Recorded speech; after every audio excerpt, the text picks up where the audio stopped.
It's time for a fleet update, just to see what is the state of the fleet on HubNut at the moment. Betty has been our steed today. Her transmission has just started getting a little slippy first time in the morning, so we're going to top up her fluid level. I have a full set of gaskets, thank you Graham over in Australia, and a tail shaft seal for the gearbox. So at some point she will be going off to get that all sorted out. That will be covered in a future video. But today we're just going to top her up. Also next week I need to prepare Betty for the NEC, for the Practical Classics Classic Car and Restoration Show, because Foxanne is going once we fix her door mirror, and she's going on the Reliant stand. But actually we've got a big stand for myself, Steph and Matt, Furious Driving and I Drive a Classic. So we're going to barge it up. I'm taking this down. Matt hasn't quite decided what he's taking yet. I think with all of us there's a certain degree of whatever's working. I was thinking of taking the 2CV, but the engine is not healthy in the 2CV. Yeah, so we can't hear you. I haven't got a mic on you, sorry.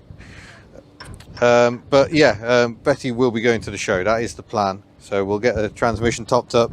Next week she'll have a thorough clean, because she's very much family duty. There's food wrappers and detritus everywhere in her. She has been the default daily driver, really, until fuel prices started getting quite so alarming. So that's where we are with Betty. Camry, I do mention in occasional videos, it is still here. We're just waiting for parts. We've got some parts coming over from America for this, but it's going to take time for those to arrive. So there won't be progress for a while, but we'll just have a look at the rear wipers. Anyway, they are both still there. What a lovely colour. Yeah, Camry progress will be coming. Foxanne, I may have put them in my bag, I can't remember, but I've got some jack nuts to try and replace that fixing that pulled out on the door mirror.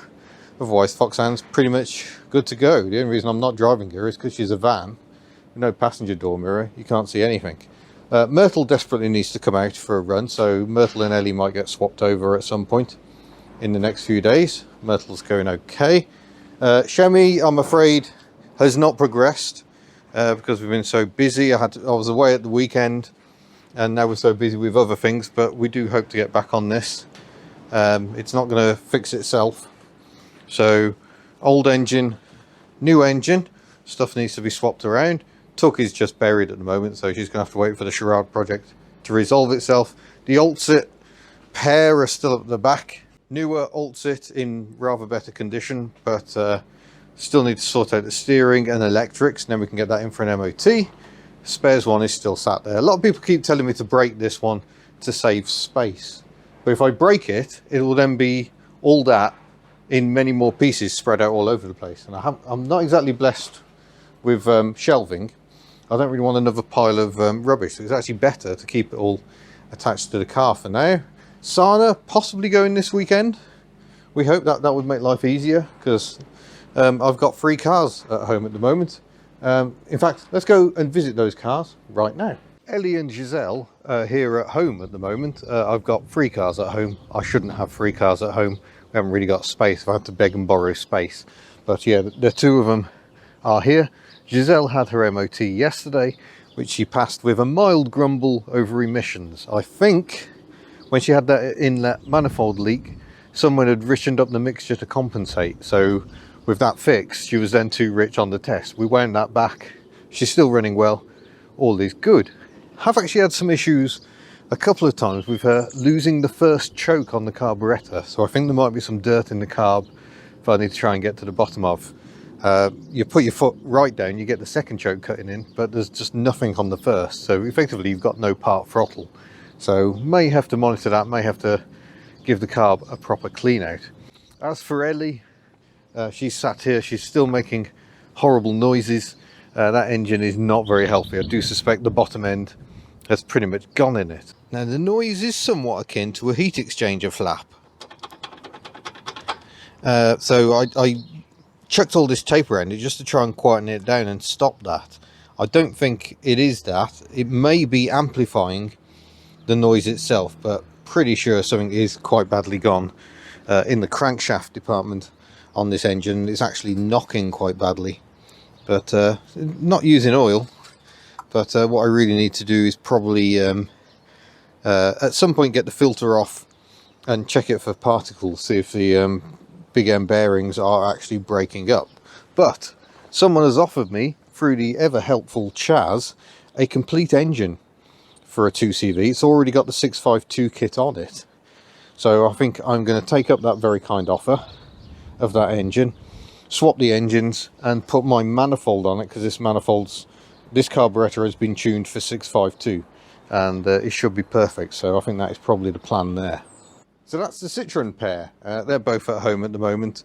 So it looks like we've got an engine solution for Ellie. I did get an offer in to rebuild her current engine, but what worries me is if the crankshaft bearings have started breaking up, then the oil will be full of little shards of metal. And what damage that has done to the rest of the engine is a bit unknown until you really dig into it. So I think engine swap is going to be the way to go. We'll keep her 652 and that will hopefully resolve that, and then we'll do a post-mortem on the old engine to see what has failed. I'm building up quite a collection of knackered engines. I'm not enjoying that at the moment, but yeah, that's where we are with the fleet at the moment. I do need to mention something else. Please come hold the camera. Very important developments on HubNut.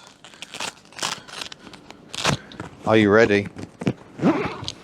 We have hoodies available in other colours. We've set up a separate hoodie store using Teespring. We were sort of reluctant. We like doing everything ourselves, but people were asking for different sizes, different colours and designs. We just can't stock the hoodies enough to really satisfy that demand. So we're trialling Teespring. So this is one I've ordered myself. Tea stains are optional. You might want to find someone small in your life to tip tea over you. That isn't optional. Rooibos. Yeah, that can happen, but yeah, it's a nice colour. I'm a bit brave wearing this to the unit. Black ones are better if you're of a tinkering persuasion, I'm going to say. So two absolute legends have already bought hoodies in purple, a Betty hoodie and a 2CV hoodie. Someone else has gone for bottle green, and someone else has gone for this identical blue on a tuck, which I think is quite nice. Just, yeah, be careful of the dirt. This is a new experiment for us, so if you do buy one of these hoodies, please do give us feedback. How's the quality? How was the postage? It should be cheaper for international now, because I think they get printed closer to where you live. So if you bought one in America, it should be cheaper shipping, because it's only got to go to the other side of America. It hasn't got to go across the Atlantic Ocean. So yeah, let us know what it's like. We may do more. There's a whole world of stuff we could offer through Teespring, but your feedback, very important. Let us know. Otherwise, I think that's probably about it for the fleet at the moment. We're now going to crawl under Betty, top up her transmission. We have plans afoot to sort that out properly, because it's getting a bit irritating. She's got an MOT coming up as well. I think she'll just get away on the MOT. It's when she's parked up for time she leaves quite the puddle. So the MOT will hopefully be no problem. I can't believe that's been a year already. In fact, when this video comes out, we're starting to get very close to a year since Betty landed. About this time last year, she was floating around. She went up to Sweden, to Newcastle, to the Netherlands, Belgium, before finally making it to Southampton. So she was still bobbing around in the ocean a year ago. Quite remarkable how time flies. But yeah, thank you very much for watching. Link to the new hoodie store is in the description below. The existing store as well for all the other stuff, mugs, beanie hats. Very glad of mine because I've just had a haircut. My head is freezing. All available at the HubNut store. Details below. But yeah, thank you for watching, and there will be more coming on these wonderful little cars very soon. Farewell. We didn't move the camera. I did.